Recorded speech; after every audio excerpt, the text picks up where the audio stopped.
Research engineer junior research engineer എന്ന തസ്തികയിലേക്കാണ് ഇപ്പോൾ notification വന്നിരിക്കുന്നത്. സോ റിസർച്ച് എഞ്ചിനീയർ നോക്കുകയാണെങ്കിൽ പേ ലെവൽ 10 ആണ് വരുന്നത്. സോ 56,000 ആണ് നിങ്ങൾക്ക് കിട്ടുന്ന സ്റ്റാർട്ടിംഗ് സാലറി. സോ ഇതിൻ്റെ ക്വാളിഫിക്കേഷൻ പറയുന്നത് മെക്കാനിക്കൽ എഞ്ചിനീയറിംഗ് ഉണ്ടായിരിക്കണം, അതായത് B or B tech in mechanical engineering. So അതിൽ 5 വർഷത്തെ എക്സ്പീരിയൻസ് ഉണ്ടായിരുന്നു. അല്ലെങ്കിൽ പറയുന്നത് പോസ്റ്റ് ഗ്രാജുവേറ്റ്, അതായത് ME or MTech in mechanical engineering പഠിച്ചവർക്ക് 3 വർഷത്തെ എക്സ്പീരിയൻസ് ഉള്ളവർക്ക് അപ്ലൈ. സോ ഇവിടെ ഓരോ കാസ്റ്റിൻ്റെ ബേസിസിലും ഏജ് ലിമിറ്റും ഇവിടെ കൊടുത്തിട്ടുണ്ട്, ജസ്റ്റ് നോക്കാം. നെക്സ്റ്റ് വന്നിരിക്കുന്നത് ജൂനിയർ റിസർച്ച് എഞ്ചിനീയർ ആണ്, ലെവൽ 8 ആണ്, 47,000 ആയിരിക്കും സ്റ്റാർട്ടിംഗ് സാലറി.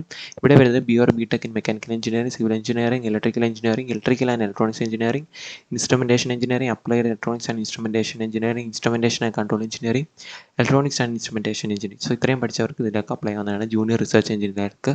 അതിൻ്റെ ഇവിടെ ഡീറ്റെയിൽ ആയിട്ടുള്ള കാസ്റ്റ് ബേസിസ് വേക്കൻസി, അതോടൊപ്പം തന്നെ ഏജിൻ്റെയും കൊടുത്തിട്ടുണ്ട്, ജസ്റ്റ് നോക്കാം. ഇനി ഓൺലൈൻ ആപ്ലിക്കേഷൻ സ്റ്റാർട്ട് ചെയ്ത ഡേറ്റ് 24/7/2026, ക്ലോസ് ചെയ്യുന്ന ഡേറ്റ് 24/8/2026 ആണെന്ന് ഓർത്തിരിക്കുക. സോ ഇവിടെ മെയിനായിട്ട് ഒരു കാര്യം പറയുന്നുണ്ട്, freshers may apply for the post of junior research എഞ്ചിനീയർക്ക് ഫ്രഷേഴ്സിന് അപ്ലൈ. സോ ഈ ക്വാളിഫിക്കേഷൻ മീറ്റ് ചെയ്യുന്ന ഫ്രഷേഴ്സിന് JREയിലേക്ക് അപ്ലൈ ആണെന്ന് പറയുന്നുണ്ട്. അതോടൊപ്പം തന്നെ നിങ്ങൾക്ക് കിട്ടുന്ന ആപ്ലിക്കേഷൻ ഫീസ് നോക്കാം. ആപ്ലിക്കേഷൻ ഫീസ് വരുന്ന 1,180 രൂപയാണ്.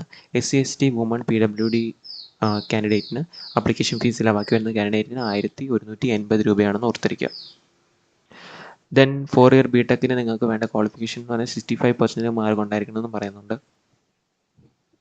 സോ എങ്ങനെയാണ് അപ്ലൈ ചെയ്യുന്നത് നോക്കാം. നിങ്ങൾ ഓൺലൈൻ ത്രൂ ആണ് അപ്ലൈ ചെയ്യേണ്ടത്. എന്തൊക്കെ ഡോക്യുമെൻറ്റ്സ് ആണ് അപ്ലോഡ് ചെയ്ത് നോക്കാം. Passport size photo, scanned copy of signature, കാസ്റ്റിൻ്റെ സർട്ടിഫിക്കറ്റ്സ് ഉള്ളവർക്ക് അതോടൊപ്പം തന്നെ നിങ്ങളുടെ 10+2 ഡിഗ്രിയുടെ സർട്ടിഫിക്കറ്റ്സ്, അതുപോലെ തന്നെ mark sheet, BR BTech ME or MTechൻ്റെ മാർക്ക് ഷീറ്റ്, ദെൻ 10ാം ക്ലാസ്സിൻ്റെ പ്രൂഫ് ഓഫ് ഏജിന് 10ാം ക്ലാസ് സർട്ടിഫിക്കറ്റ് അപ്ലോഡ് ചെയ്യാം.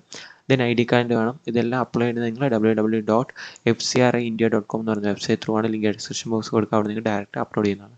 ദെൻ മെത്തേഡ് ഓഫ് സെലക്ഷൻ വരുന്നത് നിങ്ങൾ അപ്ലൈ ചെയ്യുന്നത് സ്ക്രീൻ ചെയ്തതിന് ശേഷം റിട്ടേൺ ടെസ്റ്റ് കണ്ടക്ട് ചെയ്യുക, അതിനെ ബേസ് ചെയ്തിട്ടായിരിക്കും പിന്നെ ഒരു പേഴ്സൺ ഇൻ്റർവ്യൂയും കണ്ടക്ട് ചെയ്യുന്നത് ഇവിടെ മെൻഷൻ ചെയ്തിട്ടുണ്ട്. സോ ഇതാണ് ഇതിനകത്ത് മെയിനായിട്ട് പറയാനുള്ള കാര്യം. സോ ഡീറ്റെയിൽ ആയിട്ടുള്ള സിലബസ് ഒക്കെ ഇതിനകത്ത് കൊടുത്തിട്ടുണ്ട്. അപ്പോൾ അപ്ലൈ ചെയ്യാൻ പറ്റുന്നവരെല്ലാം അപ്ലൈ ചെയ്യുക. നല്ലൊരു വേക്കൻസിയാണ് വന്നിരിക്കുന്നത്. ഫ്ലൂയിഡ് കൺട്രോൾ റിസർച്ച് ഇൻസ്റ്റിറ്റ്യൂട്ടിലേക്ക് ഫ്രഷേഴ്സിന് അപ്ലൈ ചെയ്യാൻ പറ്റും. Thank you.